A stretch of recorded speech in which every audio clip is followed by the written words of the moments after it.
அம்பிகைக்கு பிடித்த பொம்மைகளைக் கொண்டு கொலு வைத்து வழிபாடு செய்வது நவராத்திரி விழாவின் முக்கிய அங்கமாக உள்ளது. மனிதன் படிப்படியாக ஆன்மீக சிந்தனைகளை வளர்த்து இறுதியாக இறைவனுடன் கலக்க வேண்டும் என்ற தத்துவத்தை உணர்த்துவதற்காகவே கொலுப்படிகளும் பொம்மைகளும் வைக்கப்படுகின்றன.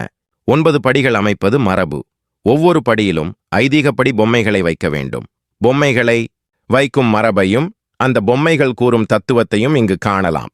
முதலாம் படி கொலு மேடையில் கீழிருந்து முதல் படியில் ஓரறிவு கொண்ட உயிர்களான புல், செடி, கொடி போன்ற தாவரங்களின் பொம்மைகள் கொலுவாக வரிசைப்படுத்தி வைக்க வேண்டும். அடுத்ததாக அமைந்த 2வது படியில் ஈரறிவு கொண்ட நத்தை, சங்கு போன்ற உயிர்களின் பொம்மைகளை கொலுவில் வைக்க வேண்டும்.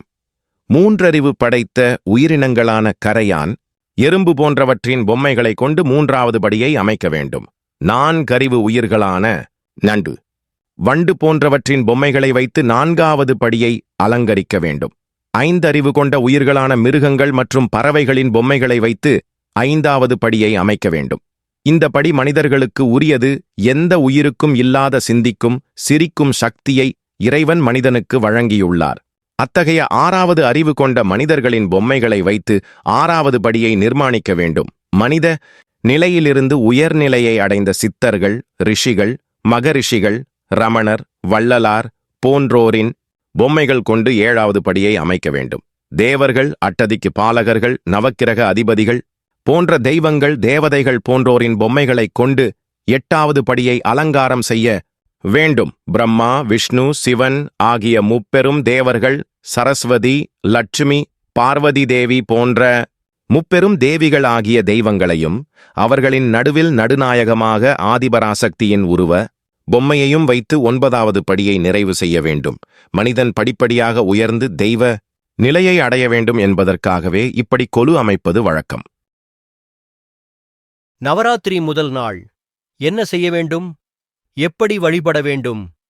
நவராத்திரி விரதத்தைப் போன்று எளிமையானதும் அதே நேரம் மிகுந்த பலன்களைத் தரக்கூடியதுமான வேறு விரதங்கள் இல்லை என்கின்றன புராணங்கள்.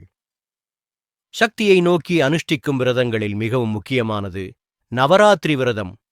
தனம், தானியம், நிலையான இன்பம், நீண்ட ஆயுள், ஆரோக்கியம், ஸ்வர்க்கம், மோட்சம் என ஒரு மனிதனுக்கு வேண்டிய அனைத்தையும் தரக்கூடிய விரதம் இந்த நவராத்திரி விரதம்.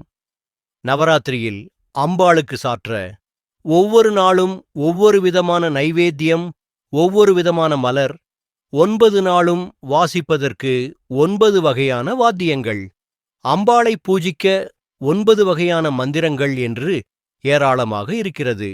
அந்த வகையில் நவராத்திரியின் முதல் நாள் என்ன செய்ய வேண்டும் என்பதை இப்போது பார்க்கலாம்.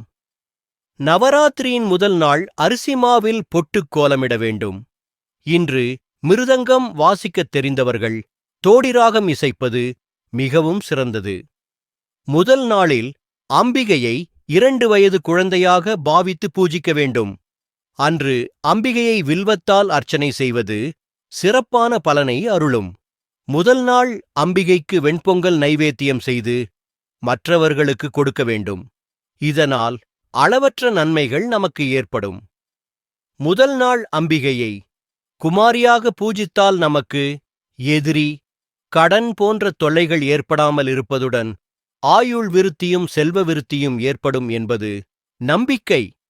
சர்வமும் சக்திமயம் என்ற தத்துவ அடிப்படையில் கொண்டாடப்படும் இந்த நவராத்திரி கொலு உடம்பிற்கும் மனதிற்கும் புத்துணர்ச்சி கிடைக்கவும், தோஷங்கள் நீங்கும். பெண்கள் மட்டுமல்ல, ஆண்களும் கொண்டாடினால் நோய் நொடிகள் தீரும். புரட்டாசியில் கொண்டாடும் நவராத்திரி சாரதா நவராத்திரி என்பர்.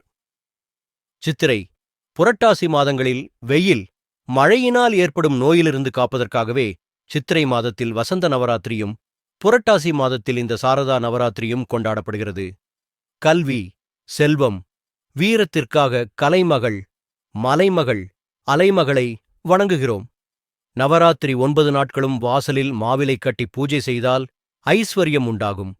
கொலு வைத்திருப்பவர்கள் அதன் முன் நவக்கிரக கோலம் போட்டால் அம்பாள் அனுகிரகமும் நவக்கிரகங்களினால் நன்மைகளும் நடைபெறும். இந்த விரதம் மேற்கொள்ளும் கன்னிப் பெண்களுக்கு திருமண பாக்கியம் கிடைக்கும். மாங்கல்ய பலம் அதிகரிக்கும்.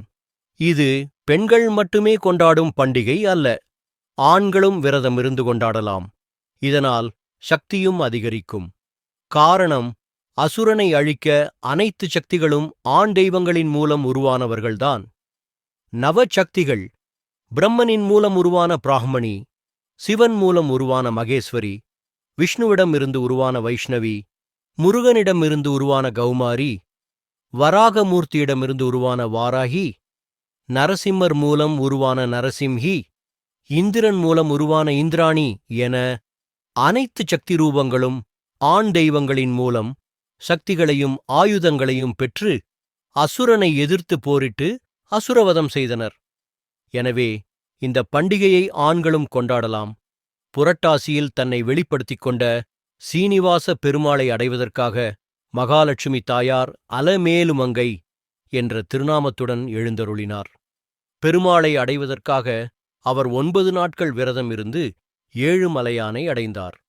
இதன் காரணமாகவே நவராத்திரி பண்டிகை கொண்டாடப்படுகிறது என்று கூறப்படுகிறது.